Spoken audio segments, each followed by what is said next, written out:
Precisa de uma resposta de Deus? Então, você precisa estar conectado ao que a Bíblia diz. Ouça agora uma mensagem com o pastor Luciano Archila.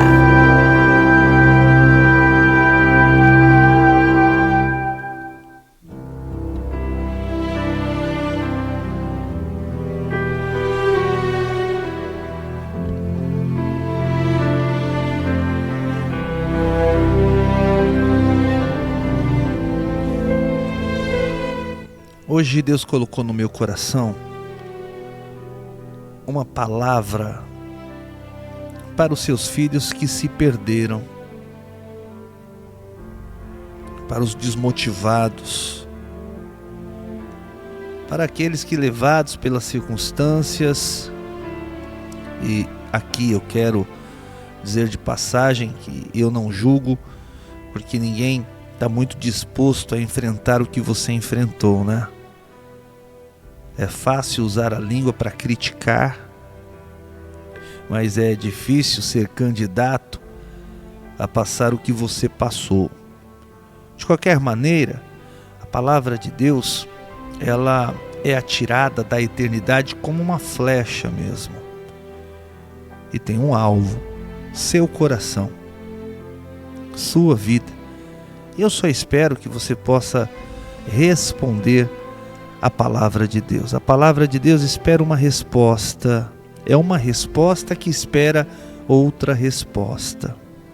A resposta que vem primeiramente de Deus, por meio dela, e uma resposta que a gente dá a ela por meio de uma decisão. Não se engane. Quem não decide, já decidiu. Decidiu não decidir nada e vai colher os seus frutos. Deus ama demais as pessoas que decidem, tanto que na sua palavra ele diz que ele respeita quem é frio, quem já se decidiu, quem é quente, quem anda na presença dele, mas não respeita nem um pouco aquele que está em cima do muro, aquele que diz, eu decido amanhã, eu decido depois, não decide nunca, e não decide nada, e não decide agora. A palavra de Deus vem nessa direção, de nos tornar criaturas que decidem. Eu já decidi, meu amigo, estou fechado com Deus, e é isso que eu quero para a minha vida, até os fins dos meus dias. Vamos lá? Lucas capítulo 15, a partir do versículo de número 11. Você não vai encontrar na Bíblia um capítulo que tenha 3 parábolas como este, que vai falar a respeito de pessoas que se perderam. Até recapitulando um pouco aqui, o versículo de número 1 vai falar da ovelha perdida. O versículo de número 8 vai falar da moeda perdida. E o versículo de número 11 em diante, que Deus colocou no meu coração, vai falar do filho perdido. É um capítulo rico que demonstra cuidado divino, preocupação de Deus para com todos aqueles que um dia se afastaram da gloriosa presença dele, que se desmembraram do corpo de Cristo. Porque tem muita gente que diz assim, não, eu não vou na igreja, mas eu sirvo a Deus. Mas você desmembrou o corpo. A igreja é o corpo de Cristo. E você sabe que tem alguma coisa errada, né? Todo mundo que diz assim, não, eu sirvo a Deus de casa. No fundo, você sabe, tem alguma coisa errada. Não está funcionando como deveria.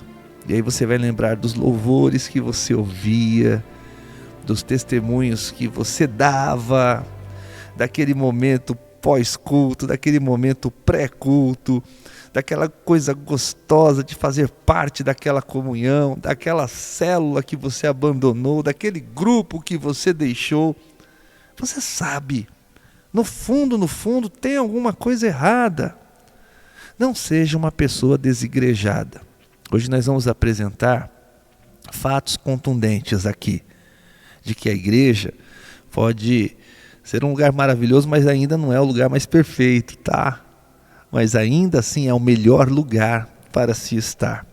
Vamos, portanto, à leitura destes versículos. Diz assim: E Jesus disse ainda, é o versículo 11 do capítulo 15 do Evangelho de Cristo, narrado por Lucas, tá? Um homem tinha 2 filhos. Certo dia, o mais moço disse ao pai: Pai, quero que o Senhor me dê agora a minha parte da herança. E o pai repartiu os bens entre os 2. Poucos dias depois, o filho mais moço ajuntou tudo o que era seu e partiu para um país que ficava muito longe. Ali viveu uma vida cheia de pecado e desperdiçou tudo o que tinha. O rapaz já havia gastado tudo quando houve uma grande fome naquele país e ele começou a passar necessidade. Então procurou um dos moradores daquela terra e pediu ajuda. Este o mandou para sua fazenda a fim de tratar dos porcos. Ali, com fome, ele tinha vontade de comer o que os porcos comiam, mas ninguém lhe dava nada. Caindo em si, ele pensou: quantos trabalhadores do meu pai têm comida de sobra e eu estou aqui morrendo de fome. Até aqui por enquanto. Queridos, vocês já ouviram falar dessa palavra, dessa parábola contada pelo próprio Senhor Jesus. Mas é importante no que nos fala a respeito do discernimento espiritual, identificar os personagens aqui desse texto. É importante que a gente faça essa separação. Assim a gente vai entender, eu garanto a você. O primeiro personagem que quero destacar é o próprio filho pródigo. Lembrando que pródigo significa aquele que gasta desvairadamente. É isso mesmo. Até mesmo no direito, eu sou formado em direito, existe um instituto chamado interdição para os pródigos, para aqueles que estão gastando a sua fortuna de maneira desequilibrada e irresponsável. Alguém que se coloque como responsável dessa pessoa pode interditá-lo para que ele não desfaça do seu patrimônio. Ele é o primeiro personagem, mas não é o personagem principal. Mas não é a parábola do filho pródigo, pastor? Sim, mas ele não é não. E eu quero comprovar isso com você à medida em que a gente vai avançando nessa mensagem. Então nós temos como primeiro personagem o filho pródigo. O segundo personagem é o filho que fica, porque o texto vai falar de 2 filhos. O pródigo, que pega parte da herança, vai embora. O texto que eu acabei de dizer vai dizer que ele desperdiça no pecado, acabam os seus recursos. O segundo filho é aquele que fica, ele fica ali quietinho, né? Você vai observar que ele é uma pessoa bem discreta na história. É o filho que fica, mas ele não tem a atitude de ir embora. Ele fica e ele tem uma importância muito grande também. Agora, o terceiro personagem, esse eu diria que é o personagem principal. Quem é ele, pastor Luciano? É o pai. O texto fala do pai e de 2 filhos. O pai é o dono da fazenda. É o pai tanto do filho pródigo como daquele filho que fica. E espiritualmente falando, cada uma dessas pessoas representam alguém. E aqui quero discernir junto com você a representação de cada um desses personagens. O filho pródigo é a representação do eu. Eu sou ou posso estar representado na pessoa, na figura do filho pródigo. E por quê?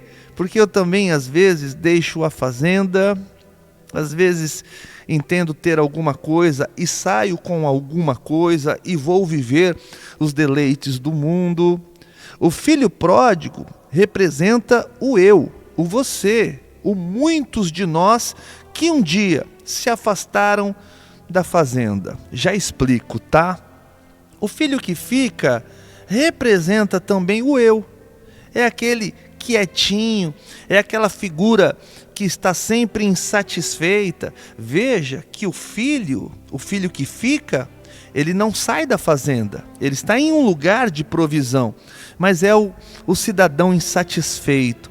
Será que tem muita gente insatisfeita nesse momento dentro da fazenda? Calma, eu já vou explicar para você o que significa fazenda também. Mas vamos para aquele que chamo de personagem principal da nossa história, que é o pai do filho pródigo, o pai do filho que fica. Quem é ele? Ele representa o próprio Deus. Ele representa de fato o pai de todos aqueles que agora receberam o Senhor Jesus. Não apenas os três personagens significam algo, mas a própria fazenda também. A fazenda é o redil, é a igreja, é aquele lugar onde se concentram os rebanhos, onde aqueles que servem a Deus, onde as ovelhas ficam. É um lugar de proteção, é um lugar cercado, porque toda fazenda, você pode mentalizar isso agora, nas paisagens. Eu fiz uma viagem recentemente e vi inúmeras fazendas e falava para minha esposa enquanto dirigia o meu carro: olha, tá vendo? Essa cerca que parece não ter fim, daqui a pouco ela vai terminar num portão. Dito e feito. Então, nós estávamos dirigindo nosso carro, muitos quilômetros, muitas fazendas, e sempre haviam portões e limites entre uma e outra. Então, fazenda é um lugar onde a gente pode dizer: poxa vida, estamos protegidos, estamos cercados. Teoricamente não é assim? Então a fazenda é um lugar de descanso, de, digamos, repouso. É a nossa fortaleza, é como se fosse a nossa casa, o lugar onde nós nos sentimos seguros. É o nosso porto seguro, é onde ancoramos, é onde jogamos a nossa âncora e dizemos: agora estamos sossegados. Mais ou menos isso. Então, apenas recapitulando, o filho pródigo representa eu, que toma decisões erradas vez ou outra. O que fica é aquele que insatisfeito fica, não reivindica, não assume posição, não desfruta daquilo que existe dentro da fazenda. O pai é o próprio Deus, e a fazenda, para resumir, para dar um entendimento melhor, é a própria igreja. Olha só que interessante. Então, esse menino pega a parte que lhe cabe e vai embora. E o interessante é que ali, entre os versículos de número 13, 14 e 15, diz que quando ele decide fazer isso, o pai, que é a representação de Deus, não impede que ele o faça. Por que ele não fez isso? Porque ele continua não fazendo. Quando você saiu de onde você estava, não houve nenhum impedimento da parte de Deus. Porque Deus não segura ninguém dentro da comunhão, ninguém dentro da fazenda, ninguém dentro do seu reino, ninguém dentro do seu redil contra a vontade dessa pessoa. Sabe essa questão do livre arbítrio? Por isso que quando você decidiu ir, você viu que ninguém tentou te segurar. Porque se tem uma coisa que é ruim, é você ficar em um lugar onde você não deseja estar. Onde você se sente pressionado, você quer sair? Saia. Eu quero ir embora? Então eu vou. Ninguém pode me impedir. Uma das maiores alegrias que eu tenho no reino de Deus, na igreja onde eu sirvo, é que eu não estou condicionado às pressões. Eu não estou ali porque alguém anda me oprimindo. Eu não vou a este lugar, eu não transito neste lugar porque existe uma pressão exercida sobre a minha vida, ou ameaças do tipo: se você sair, você vai morrer. Isso aqui não é uma facção. As facções, né? Elas pregam para os seus adeptos que se você sair, você morre. O reino de Deus não é uma facção. O reino de Deus é um lugar de liberdade, de muita paz. Nem todo mundo experimenta ou entende essa paz do reino. Muitos estão dentro do reino condicionados a uma espécie de pressão imprimida por líderes ou coisa parecida, mas que não tem nada a ver com Deus. Deus jamais vai impedir que uma pessoa tome a decisão que ela queira tomar, ainda mais quando essa decisão fala de sair da sua presença. Não, Deus não está interessado em te segurar, não, meu amigo e minha amiga, por isso que você saiu, porque o nosso Deus é um Deus que te dá a liberdade para fazer o que você quiser fazer. Eu sempre digo para as minhas filhas, para a minha esposa, que nós temos total liberdade de fazer, e falo também para a igreja que lidero, de fazer qualquer coisa que der na nossa telha. Mas agora, com o Espírito Santo, a gente só faz aquilo que a gente sabe que, primeiro, vai agradar a Deus, que, segundo, não vai nos prejudicar. O crente pode fumar? Esses dias eu até disse aqui a respeito de uma história de um taxista, não sei se você lembra, se você acompanhou, mas, bom, enfim, o crente pode fumar? Claro que ele pode fumar. O crente pode beber? Claro que ele pode beber. Mas o crente em Cristo decide nem fumar nem beber. E por quê? Porque beber e fumar dá câncer. Cria dependência. Faz com que você vai gastar todo o dinheiro que você tem e não tem. Uma vez um matemático, uma reportagem que vi há muitos anos atrás, ele fez as contas, avaliando uma pessoa que tinha 50 anos de vício. Primeiro ponto, aquela pessoa era uma pessoa miserável, era uma pessoa falida, não tinha dinheiro para nada, nem mais para sustentar o seu vício no cigarro. E o matemático, então, reuniu os dados, quantos maços de cigarro ele fumou por dia durante aqueles 50 anos e etc. E chegou a uma conclusão. E então, o resultado daquela pesquisa chocou a todos. Se ele tivesse economizado tudo aquilo que ele gastou por dia durante 50 anos, ele seria uma pessoa milionária.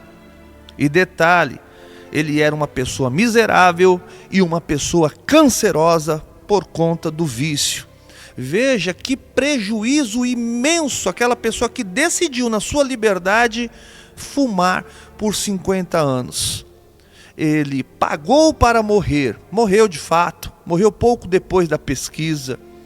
Tem gente que paga para sobreviver, que é aquela criatura que vai na academia e faz uma inscrição, que fala para o personal trainer que precisa melhorar a sua qualidade de vida, que recebe um treinamento diário para poder ter melhor e maior qualidade de vida. Eu admiro, são pessoas que estão pagando para viver.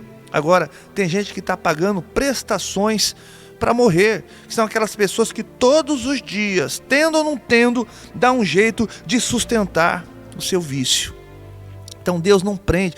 A decisão que você quiser tomar, você tome. Não tem problema nenhum para Deus, porque a decisão que você tomar, se te fizer mal, não vai fazer nenhum mal para Deus. Agora, se a decisão que você tomar fizer bem para você, vai fazer bem para Deus também, porque qual é o pai que não quer ver o filho tomando as decisões mais adequadas, mais ajustadas? Mas o fato é que quando aquele filho diz, pai, eu quero ir embora, o que o pai faz? Você não vai ver na parábola o pai insistindo, o pai, filho, fica. Além dos muros da fazenda, é perigoso, filho. O mundo vai te abraçar enquanto você tiver, filho. Enquanto você tiver alguma coisa para oferecer. Você vai ter amigos enquanto você tiver dinheiro para as noitadas, para as baladas com essas pessoas. Mas quando você não tiver mais nada, você vai ser descartado. Porque o mundo torna os seus adeptos como mercadorias descartáveis. Não, ele não faz nada disso, pessoal. Não faz nada disso. Ele não faz nada disso e continua não fazendo. Só que aquele filho que foi embora sabia que o pai estava ali para o que desse e viesse. Que o pai sempre proveu todas as coisas naquele lugar. O pai, como responsável, nunca permitiu que aquele filho tivesse fome. O pai sempre cercou de conforto. Ele tinha as informações. ele tinha a experiência de quem era o pai. Mesmo assim, ele pegou aquilo que lhe era devido em termos de herança e foi embora. Embora o pai não tenha falado nada, você não acha que o filho já sabia demais para não tomar as decisões erradas na vida? Mas também não somos assim. Essa parábola tem tudo a ver com a gente, tem tudo a ver com o ano de 2025. Ela está tão atual quanto o jornal de amanhã, das 7 horas da manhã. Ele tem notícias frescas como o jornal de amanhã. Só não quer quem realmente decide viver regaladamente, viver debaixo dos seus próprios critérios e vivendo a sua própria maneira. Mas todo mundo sabe que a vida após os muros da fazenda, esse lugar de proteção, esse lugar de comunhão, esse reino de Deus, a igreja, onde se prega a palavra, onde se vive as alegrias, do portão para fora, existem muitos perigos. E você foi uma pessoa que acabou se afastando por alguma razão. Aquele menino tinha suas razões para ir embora? Não sei, devia ter. Bom, enfim, o fato é que ele vai, perde tudo, começa a ter necessidade, ele começa a recorrer aos amigos, os amigos sumiram, que não tem amigo no mundo, meu amigo, essa é que é a grande verdade. Nós estamos vivendo um dilema com pessoas muito próximas, que agora tem um filho que está nas drogas, e está vivendo, meu amigo, um dilema muito grande, mas era uma pessoa que conhecia, era uma pessoa que a vida toda foi ensinada a viver dos muros para dentro, tinha contato com a palavra de Deus, e agora está dizendo que não consegue mais achar o caminho de volta, porque agora se viciou nas drogas. Você entende? O prejuízo de você sair para fora é que você vai se viciar em coisas que talvez você não encontre mais o caminho de retorno. Já se passaram 5 anos, já se passaram 10, na vida de muitos 15. Tem gente que já está 25, 30 anos afastadas e ainda não caíram em si. Sabem do prejuízo que é viver longe da presença, longe da comunhão com a igreja, longe da igreja. Sabem exatamente do prejuízo de terem esquartejado o corpo de Cristo ao terem se desmembrado dele por decisão livre e espontânea, mas não conseguem voltar.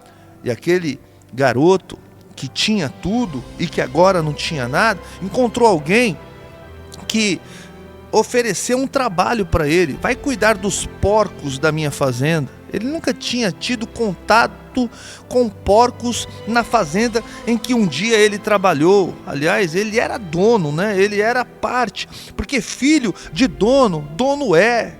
O pai da fazenda era o pai, não era o padrasto, não era um conhecido, não era alguém que o adotou, não era alguém que, enfim, lhe chamou e que ele caiu de paraquedas. Não, ele era filho legítimo. Mas ele vai embora. Ele decide ir embora. Ele decide deixar o aconchego, a proteção, o carinho. E é justamente no momento de necessidade que aquela criatura lembra do antigo ambiente. E é sobre isso que eu quero falar com você agora. Você que está chorando nesse momento. E eu sei que Deus está levando a sua mente nesse momento aquelas horas tão felizes que você teve naquele lugar de comunhão. Um dia você até pregou a palavra, você subiu naquele altar, você cantou, você adorou a Deus, você levou pessoas a adorarem a Deus com você. Você está lembrando disso agora, não está? E aí? Qual é a atitude que você vai tomar agora? Pastor, eu gostaria de poder voltar, mas Deus está bravo comigo. Será que Deus está bravo com você? Eu li até o versículo de número 17. É isso mesmo. Talvez ele estivesse com esse pensamento que você está aí agora. O povo não vai me aceitar, Deus não vai me aceitar, as portas da igreja estão fechadas para mim. Será mesmo? O versículo de número 7, apenas recapitulando, diz assim: caindo em si. E esse para mim ou essa para mim é a expressão mais linda de todo esse capítulo aqui que fala a respeito da parábola do filho pródigo. Caiu em si. Ele saiu de livre e espontânea vontade, experimentou tudo que o mundo podia dar, bebida, mulher, droga e tantos outros prazeres.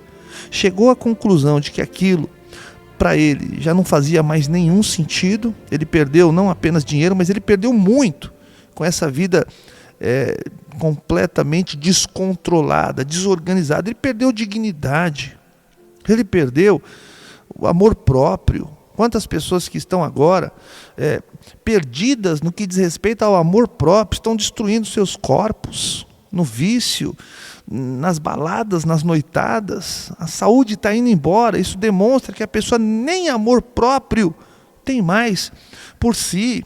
E ele chega à conclusão, peraí, quantos trabalhadores do meu pai têm comida de sobra? Ele lembra do antigo ambiente, ele lembra da fazenda. E espiritualmente, você está lembrando da igreja, né? Não te faltava absolutamente nada. Deus levantava pessoas que estavam ali próximas, pessoas do grupo de comunhão, para te abençoar, para te ajudar com um conselho, com um abraço, às vezes com recurso financeiro, às vezes com uma visita. Como isso era precioso. E nesse momento você está lembrando de todas essas coisas. Calma, lembrar de todas essas coisas é o começo. Versículo de número 18, depois de cair em si, olha o que ele diz: eu vou voltar. Se o versículo de número 17 começa caindo em si, o 18 começa: eu vou voltar. Voltar para onde, pessoal? Para a casa do meu pai e dizer: Pai, pequei contra Deus e contra o Senhor. Olha que coisa linda. Há quem olhe para isso e diga assim: puxa, que coisa feia, né? Não. Para Deus não há nada melhor. Eu posso garantir isso a você. Quando eu estou fazendo as minhas orações e percebo que a minha oração não está passando da lâmpada que está sobre a minha cabeça, quando eu digo para Ele, quando eu começo a me humilhar: Pai, eu pequei, Pai, eu estou errado, eu preciso, Senhor, de uma nova direção, eu tentei com os meus caminhos próprios, eu caí, não tem quem me levante desse marasmo que eu estou vivendo hoje, dessa tragédia que eu estou vivendo na minha vida. É o momento em que eu mais sinto a presença de Deus, sabia? Parece que Deus está muito mais interessado na verdade do nosso coração do que nas palavras superficiais que saem da nossa boca. Quando eu digo para Deus: Senhor, eu encontro um nível de profundidade nesse contato. Enquanto eu estou tentando me justificar, eu não sinto nada. Mas quando eu digo: eu pequei, eu estou errado na minha vida, eu estou fazendo o que te desagrada, eu sinto em cheio a presença de Deus na minha vida. E o versículo de número 18 continua dizendo: Pai, eu pequei contra Deus e contra o Senhor. Eu não mereço mais ser chamado de filho. Olha que sinceridade. Isso de fato é cair na real. É você entender que você sem Ele não é nada. Que você sem Ele não vai chegar a lugar nenhum, criatura. Então será que não é legal se arrepender?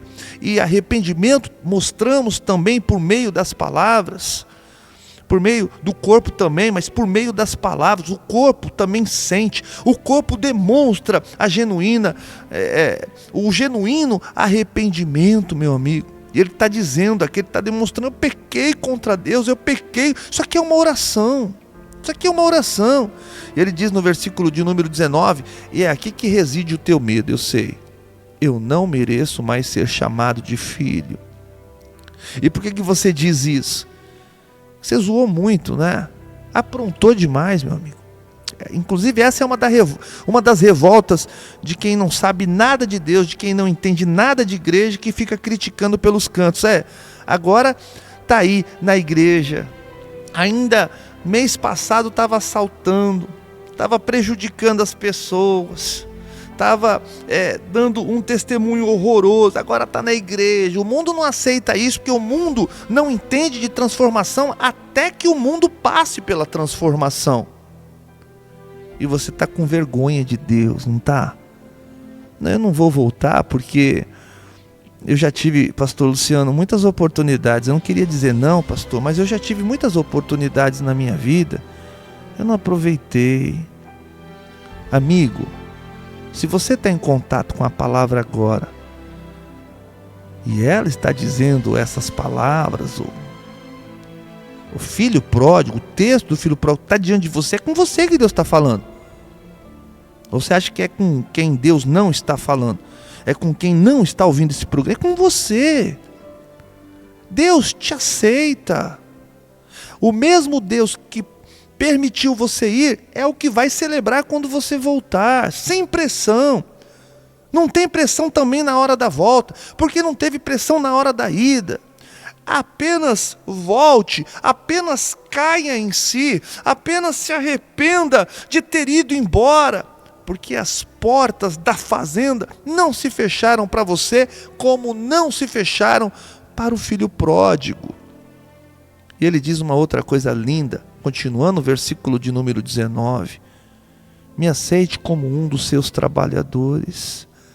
Nananina não, Deus não vai te aceitar menos do que quem aceita um filho.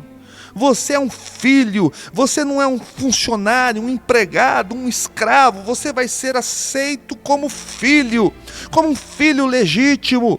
O mesmo efeito da cruz ainda persiste nos dias de hoje. Assim como ele entregou há mais de 2000 anos atrás Cristo para morrer por você, porque ama você, é o mesmo que está te oferecendo Jesus hoje, porque o amor dele por você só tem crescido.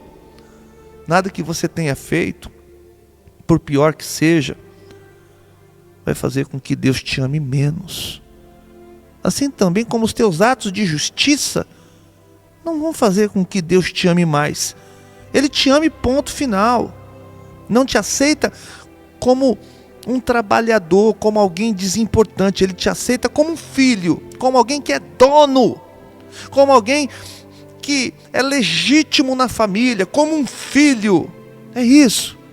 Aí o versículo de número 20 mostra a atitude, porque não adianta só falar. Não adianta você ficar aí, um dia eu volto, pastor. Um dia eu retorno. Isso não muda a tua vida. As palavras não mudam tua história. Nem a minha decisão muda o que você tem para viver em Deus. Nem a tua muda o que eu ainda tenho. É simples assim. Entende como essa alegoria, essa comparação cabe no meu dia, no seu dia, na sua vida, na minha vida, nas nossas vidas? A decisão é que decide o destino. Não adianta você só ouvir a palavra, chorar com a palavra como você está chorando agora, ter a certeza de que Deus está falando com você, se você não toma uma atitude posterior. Não adianta. O versículo de número 20 diz assim: então saiu dali, saia de onde você está agora, saia e faça com que essa distância comece a encurtar a partir de agora, porque se você ficar chorando do lugar da miséria, Deus não vai mudar a tua história, você não vai cooperar para que a sua vida seja mudada. É muito óbvio, até criança está entendendo o que eu estou dizendo agora, o que o Pai, o Espírito Santo de Deus está transmitindo para o seu coração. Pega o versículo de número 20 aí, ó. Então saiu dali e voltou para a casa do pai. Qual que foi a reação do pai? Qual que é a reação de Deus quando alguém decide voltar? Será que ele vai ficar na próxima esquina esperando você com um discurso de pai natural? Pai natural faz isso, né? Eu não te falei? Você pegou tudo que você tinha muito.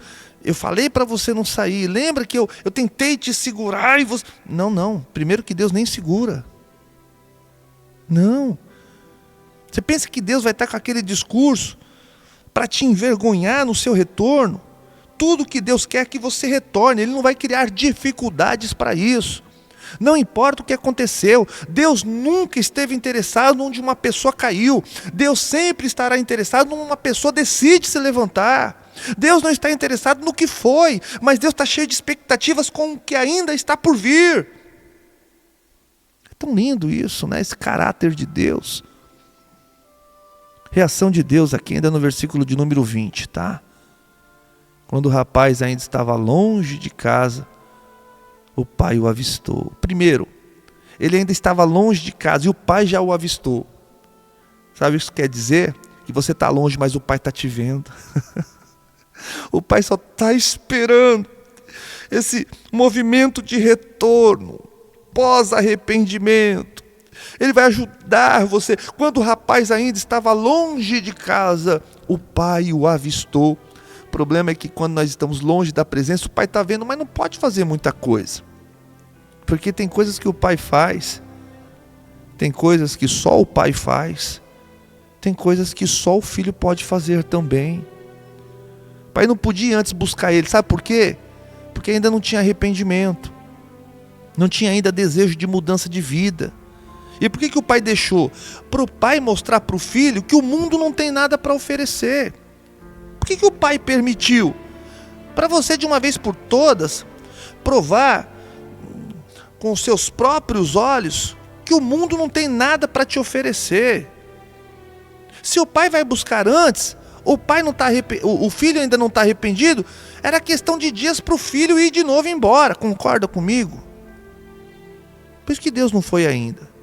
Aliás, por isso que Deus não vai ainda. Que você não se arrependeu, tem que ter lágrima, tem que ter atitude acompanhando essas lágrimas que estão descendo, senão só vai ser remorso, não vai ser arrependimento. Então, Deus, com muita dor, permite que os filhos experimentem as dores. O pai, com muita dor, o pai da parábola, com muita dor, já sabe, o pai tem experiência. Sabe que o filho, longe de sua orientação, só vai se arrebentar cada dia mais, mas deixa aí, porque não adianta, tem coisas que só a vida tem poder para ensinar. Às vezes um pai e uma mãe falando não tem o menor efeito, né? Sou até como chato para o filho. Ah, pai, não fala não, já sei. Ah, mãe, não vem não fala nada. E aí, quando a gente negligencia a orientação do pai, tem problema nenhum, aí entra a vida. Aí a vida é cruel, a vida não demonstra nenhum carinho como a voz do pai demonstra. A vida não tem condição de acolher você como a mãe que sabe que você está enfrentando problema tem. Isso. A vida é seca, mas ainda assim ensina, sabia? Então, ele olhou de longe, o pai avistou ele vindo de longe, e com muita pena do filho, aqui eu já estou começando a ler de novo, versículo de número 20, lá na metade dele. E com muita pena do filho, correu e o abraçou e beijou. Olha que coisa linda. O pai não faz pressão para você ficar, mas o pai sente uma saudade de você. Isso.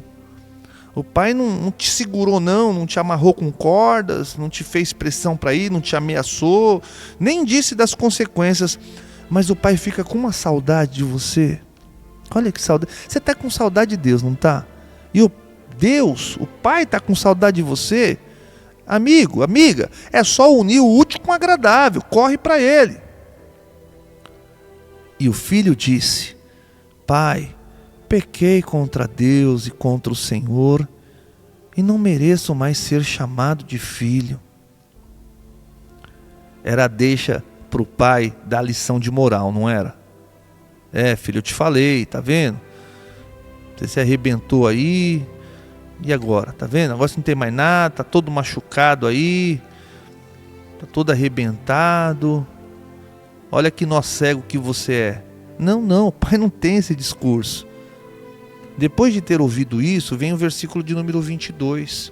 O pai ordenou aos empregados: depressa, tragam a melhor roupa e vistam nele, ponham um anel no dedo dele, sandália nos seus pés, também tragam e matem o bezerro gordo. Vamos começar a festejar, porque este meu filho estava morto e viveu de novo, estava perdido e foi achado. Deus quer fazer festa. Porque você estava perdido e você foi achado. Você estava longe, agora você está perto. Deus só quer fazer festa. Você vai ouvir som de festa na fazenda se você decidir voltar para ela. E Deus manda eu lhe dizer que as portas não estão fechadas. As portas do retorno não estão fechadas para você. E nem o seu Deus está bravo com você. Ele somente quer fazer festa porque você estava morto e agora você reviveu. Olha que palavra poderosa. Todo mundo pode entender. E começaram a fazer a festa. Porque não é só Deus que vai fazer festa. São pessoas. Mas calma. Agora entra em cena aquele que também nos representa, né? O filho que ficou, estava quietinho até agora. Mas quando ele viu que o irmão voltou e o pai fez festa, ele ficou bravo. Nem todo mundo vai celebrar a tua festa. Porque vai perceber que Deus fez festa quando você voltou. E são pessoas que criticaram quando você foi embora. Só que essas pessoas não conhecem o caráter de Deus. E nem aproveitam e desfrutam do que acontece dentro da fazenda. São os mal-humorados da fé. São aquelas pessoas que para elas nunca está bom. Se você está longe, tá bom. Se você está perto, está ruim. Se você está longe, tá ruim. Se você está perto, está bom. É uma situação como essa que acontece na vida dessas pessoas. Mas o pai também quer tratar com elas. Filho, tudo que é meu é teu. Qual é o motivo da tua tristeza? Está acontecendo uma coisa boa com o teu irmão. O pai fazendo entender que também a nossa vitória acontece quando um irmão que estava morto reviveu. Quando alguém que era tão próximo ficou distante, agora voltou. O pai está falando, peraí, você precisa celebrar, é o teu irmão. Você tem que fazer festa porque alguém foi salvo, alguém está experimentando algo bom da minha parte, e além de tudo isso é o teu irmão. Deus tratando com o filho que saiu, voltou, Deus tratando com quem está, mas não se sente satisfeito. Na verdade, o irmão não está triste porque o irmão voltou. O irmão que ficou está triste porque não tem capacidade de absorver aquilo que está à disposição dele. Deus está com ele, o pai sempre estava do lado. Ele ficou com raiva do pai ter feito festa, ter pego o bezerro gordo, ter feito lá um baita de um grande churrasco. Ele fala, peraí, mas tudo que é meu é teu. Está aqui, está escrito na palavra. Tudo o que é meu é teu. Por que você não pega? Por que você não faz? Por que você não aproveita? É isso. Versículo de número 31. Então o pai respondeu, meu filho, você sempre está comigo aqui. Que conversa é essa? E tudo que é meu é seu. Não sei quem está pior. Se quem está fora, vivendo no pecado, gastando tudo que tem e o que não tem, e sofrendo. Ou aquele que está e parece estar nas mesmas condições, entristecido. Essa é uma palavra que nos mostra que se for embora, tudo bem, volta. Mas que se está dentro, aproveite das coisas que está à sua disposição, que estão à sua disposição. Seja feliz na igreja, seja abençoado na comunhão. Entenda que agora tudo está à sua disposição. Você está na casa do Pai, você tem o amor do Pai, use-o. Você tem tudo o que precisa para ser feliz. Se valha disso, horas, em nome de Jesus agora. Para mim, sem dúvida alguma, essa parábola é uma das mais lindas da Bíblia, porque vai falar de várias vertentes. Volta, amigo. Volta, amiga. Ou se alegre estando dentro dessa fazenda. Deus tem mais para você.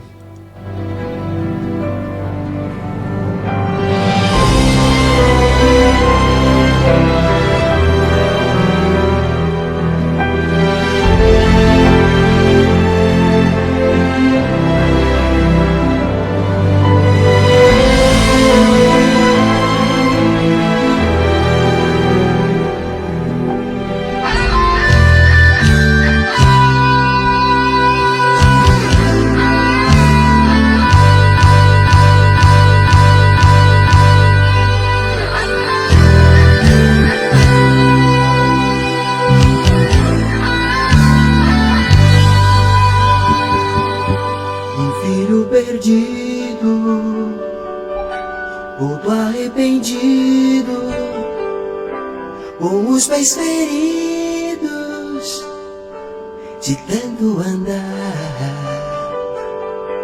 Viveu nesta vida tantas fantasias, não teve alegria, foi só ilusão.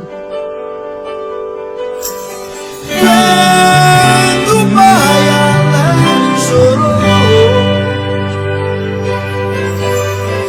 vendo o pai alegre abraçou.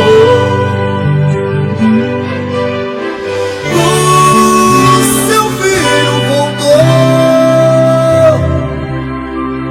de novo para o lar do pai.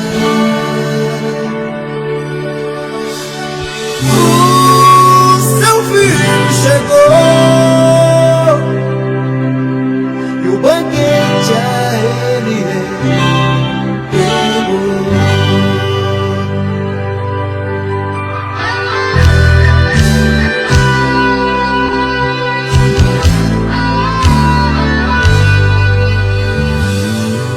E você que anda em rumo da chama, o inferno é terrível, lugar de pavor, mas Cristo te espera, de braços abertos, ouve sem demora, andar com Jesus.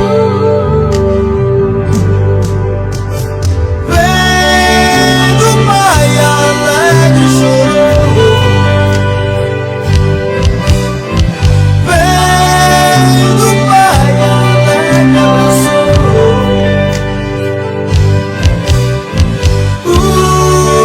O seu filho voltou de novo para o lar do pai. O seu filho chegou e o banquete a ele entregou.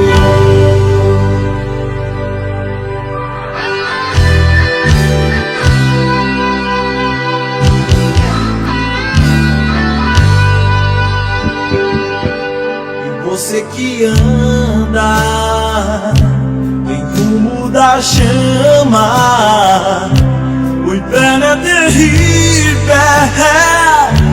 lugar de pavor, mas Cristo te espera, de braços abertos, ó bem sem demora, andar com Jesus. Vendo o pai alegre chorou, vendo o pai alegre abraçou. O seu filho voltou de novo para o lar do pai. O seu filho chegou